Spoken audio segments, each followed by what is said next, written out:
guys, morning வந்து பார்த்தீங்கன்னா பட்டாணி எடுத்திருக்கேன். இது வந்து பார்த்தீங்கன்னா கிரீன் பட்டாணி கிடையாது, எல்லோ பட்டாணி எடுத்திருக்கேன். இந்த பட்டாணி வந்து பார்த்தீங்கன்னா ஃபர்ஸ்ட் ஒரு 3-4 விசில் வந்து பார்த்தீங்கன்னா வேக வச்சு எடுத்துக்கலாம். ஸோ அது வந்து பார்த்தீங்கன்னா தண்ணி சேர்த்துக்கிட்டேன். தண்ணி சேர்த்துட்டு கொஞ்சமாக கல் உப்பு சேர்த்து ஒரு 4 விசில் இல்லை 5 விசில் வந்து பார்த்தீங்கன்னா பாயில் பண்ணி எடுத்துக்கலாம். கல் உப்பு வந்து சேர்த்துக்கிறேன். சேர்த்துட்டு மூடி போட்டு ஒரு 4 விசில் வரட்டும் பார்த்துக்கலாம். இட்லி வந்து மாவு வந்து கொஞ்சமாக தான் எடுத்துருக்கேன். மாவு நல்லா பீட் பண்ணிட்டு ஸோ இப்போ வந்து பார்த்தீங்கன்னா சின்னதாக தான் வந்து இட்லி வந்து ரொம்ப பெருசாக வேண்டாம். இது குக் ஆகிட்டு வரும்போது கொஞ்சம் அந்த இது பண்ணி வரும் இல்லையா, உப்பி வரும். கொஞ்சம் தண்ணியான மாவு முடிஞ்சிச்சு. ஸோ இது அப்படியே இருக்குதா. உங்களுக்கு இட்லி பிடிக்குமா தோசை பிடிக்குமா? இட்லி. திடீர்னு இட்லி எப்பவுமே கல் தோசை தானே ஃபேவரட் உங்களுக்கு?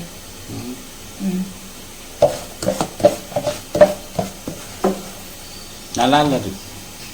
தண்ணி நல்லா வந்து பார்த்தீங்கன்னா அந்த ஹாட் வாட்டர் ஹீட் ஆயிடுச்சு. இப்போ வந்து பார்த்தீங்கன்னா இட்லி வந்து வச்சுக்கலாம். சின்னதாக தான் நான் வந்து இட்லி வந்து இது பண்ணியிருக்கேன். ஸோ அதனால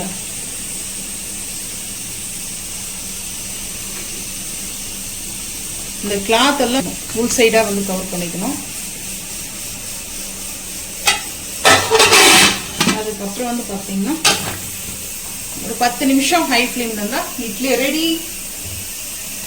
பருப்பு ஒரு 10 கசகசா ஹாட் வாட்டரில் ஊற வைக்கல, நார்மல் வாட்டரில் தான் வந்து பார்த்தீங்கன்னா ஊற வச்சுருக்கேன்.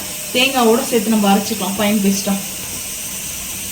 இட்லி நல்லா குக் ஆகிடுச்சு. ஸோ வந்து பார்த்தீங்கன்னா நல்லா சாஃப்டாக நல்லா ப்ரெட்டு மாதிரி இருக்கும் இந்த இட்லி வந்து பார்த்தீங்கன்னா. ஸோ இதை அப்படியே எடுத்து வச்சுட்டு அதுக்கப்புறம் கிரேவி செய்யலாம். கொஞ்சம் நான்வெஜ் டேஸ்ட்டில் வந்து செய்ய போகிறோம். ஸோ இப்போ வந்து பார்த்தீங்கன்னா குக்கர் வந்து வச்சுருக்க அடுப்பு ஆன் பண்ணிவிட்டு ஹீட் ஆகிடுச்சு. ஆயில் வந்து சேர்த்துக்கலாம். ஆயில் வந்து தேவையான அளவுக்கு சேர்த்துருக்கேன். இது வந்து பார்த்தீங்கன்னா நம்மளுக்கு ரெஸ்டாரண்ட் ஸ்டைலில் ஹோட்டல்லலாம் நம்மளுக்கு இந்த மாதிரி பட்டாணி கிரேவி கிடைக்கும். இது வந்து பூரிக்கு நல்லா இருக்கும், idli dosa chapati rice any combination நல்லா இருக்கும். வந்து பார்த்தீங்கன்னா ஆனியன் வந்து சேர்த்துக்கலாம்.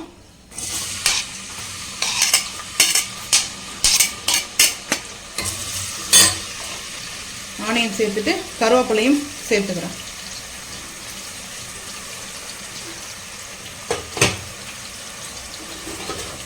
நம்ம கிரேவி தேவை, ஸோ அதனால் இந்த ஆனியனும் சேர்த்துறேன். ஏன்னா இந்த ஆனியன் வந்து பார்த்தீங்கன்னா எடுத்து வைக்கலான்னு பார்த்தேன். பண்ணைக்கீரை இருக்குது, அதை செய்யணும். கிரேவி எந்த அளவுக்கு வேணுமோ அந்த அளவுக்கு மசாலா வந்து ஆட் பண்ணிக்கலாம். ஸோ இப்போ வந்து பார்த்தீங்கன்னா கல் உப்பு வந்து ஆட் பண்ணிக்கலாம். ஆல்ரெடி நம்ம பட்டாணியில் வேக வச்சுருக்கோம். இப்போ வந்து கிரேவிக்கு தேவையான அளவுக்கு கல் உப்பு போட்டு வெங்காயம் நல்லா வதங்கட்டும். அதுக்கப்புறம் பார்க்கலாம் வாங்க. ஓன் கரம் மசாலா, அதில் வந்து சோம்பு கொஞ்சம் கூட சேர்த்துருக்கேன். எல்லாம் சேர்த்து நல்லா வதங்கட்டும். அதுக்கப்புறம் வந்து பார்த்தீங்கன்னா தேங்காய் நம்ம அரைச்சிடணும். அந்த கிரேவிக்கு தேங்காய் அரைச்சிட்டு வந்துடும். தேங்காய் அரைக்கிறதுக்கு வந்து பார்த்தீங்கன்னா சீரகம், சோம்பு, மிளகு, லவங்கம், பட்டை. ஸோ இப்போ இதை வந்து சேர்த்துக்கலாம்.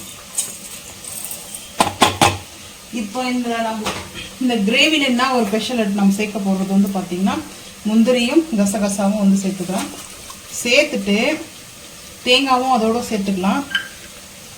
இன்னும் ஒரு விஷயம் என்னென்னா நம்ம வந்து மசாலா வந்து இப்போ சிக்கன் மசாலாவோ இல்லை மட்டன் மசாலாவோ நம்ம வந்து ஆட் பண்ண போகிறதில்ல. ரெட் சில்லி பவுடர் மட்டும் தான் ஆட் பண்ண போகிறோம். ஸோ அதனால் எல்லாமே அரைச்சி விட்டு மசாலா இது வந்து சூப்பராக இருக்கும் வந்து பார்த்தீங்கன்னா டேஸ்ட்டு. ஸோ இன்றைக்கி நம்ம ரெடி பண்ண மசாலா இல்லாமல் அப்படியே ராவா மசாலா வந்து கொஞ்சம் அரைச்சி தக்காளி வந்து ஒரு 1/2 கப் அளவுக்கு தக்காளி வந்து சேர்த்துக்குவேன். இதை அரைச்சி ஃபைன் பேஸ்ட்டாக வந்து எடுத்துகிட்டு வந்து பார்க்கலாம் வாங்க. வெங்காயம்லாம் நல்லா வதங்கிடுச்சு. இப்போ வந்து பார்த்தீங்கன்னா தக்காளி சேர்த்துக்கும்.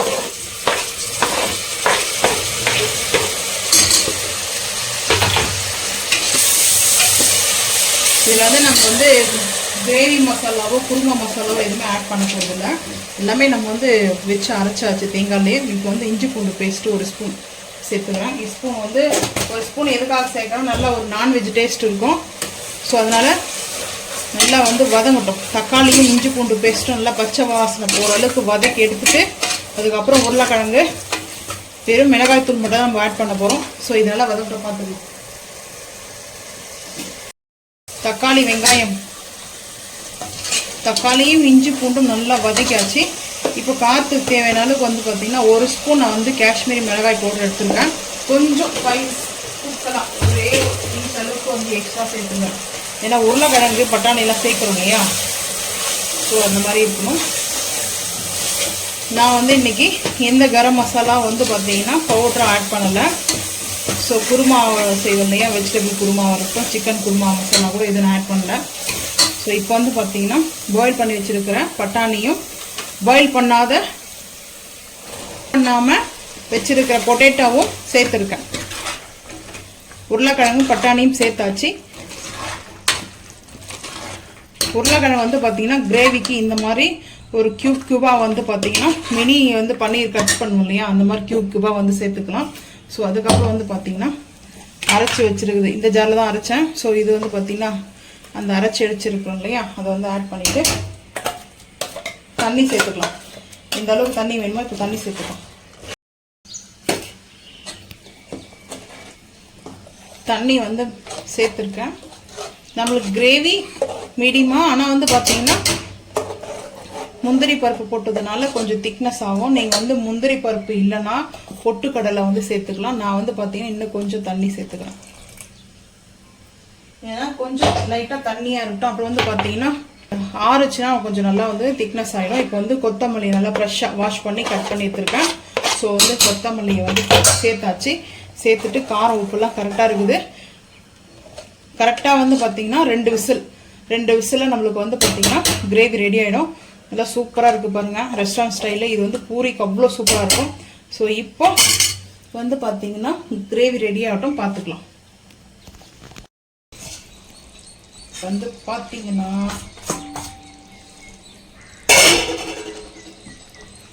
குழம்பு ரெடி ஆகிடுச்சு. கறி குழம்பு எப்படி இருக்குமோ சேம் அந்த மாதிரி தான் இருக்கும், ஆனால் வந்து பீசஸ் இருக்காது, மட்டனோ சிக்கனோ. ஸோ வந்து பாருங்கள், சூப்பராக வந்து நம்ம மசாலா அரைச்சி எடுத்த பட்டாணி உருளைக்கிழங்கு கிரேவி ரெடி. ஸோ வந்து இப்போ இட்லியும் நான் வந்து ரெடி பண்ணிட்டேன். ஸோ அப்படியே வந்து இட்லி மேலே சூப்பராக பட்டாணி கிரேவி ரெடி. இந்த மாதிரி சாப்பிட உங்களுக்கு ரொம்ப பிடிக்கும்னா மறக்காமல் வந்து கமெண்ட் பண்ணுங்கள். ஸோ பட்டாணி கிரேவி சூப்பராக வந்து கொஞ்சம் நல்லா திக்னஸாக, நம்ம தண்ணி சேர்த்தோம் இல்லைங்களா, அந்த முந்திரி பருப்பு அரைச்சதுனால கரெக்டாக நமக்கு இந்த மாதிரி திக்னஸ் கிடச்சிச்சு. ஸோ நம்மளுக்கு இந்த மாதிரி சாப்பிடும்போது பார்த்தீங்கன்னா சூப்பராக இருக்கும். மார்னிங் வந்து பார்த்தீங்கன்னா பிரேக்ஃபாஸ்ட் நல்லா ஒரு ஃபுல் ஃபில் ஆனது, ஹெவியாக எடுக்கல, லைட்டாக ஒரு 3 இட்லி தான் எடுத்துருக்கேன். ஸோ உங்களுக்கு இந்த மாதிரி பிடிச்சிருந்துச்சுன்னா மறக்காமல் வந்து பார்த்தீங்கன்னா இந்த மாதிரி செஞ்சு பார்த்துட்டு மறக்காமல் கமெண்ட் பண்ணுங்கள். இந்த வீடியோ பிடிச்சா லைக் பண்ணுங்கள், ஷேர் பண்ணுங்கள், சப்ஸ்கிரைப் பண்ணுங்கள், பெல் ஐக்கான் வந்து கிளிக் பண்ணுங்கள். மறக்காம சேனல் வந்து ஃபாலோ பண்ணாதான் நம்ம போகிற வீடியோ உங்களுக்கு நோட்டிஃபிகேஷன் வரும். தேங்க்யூ.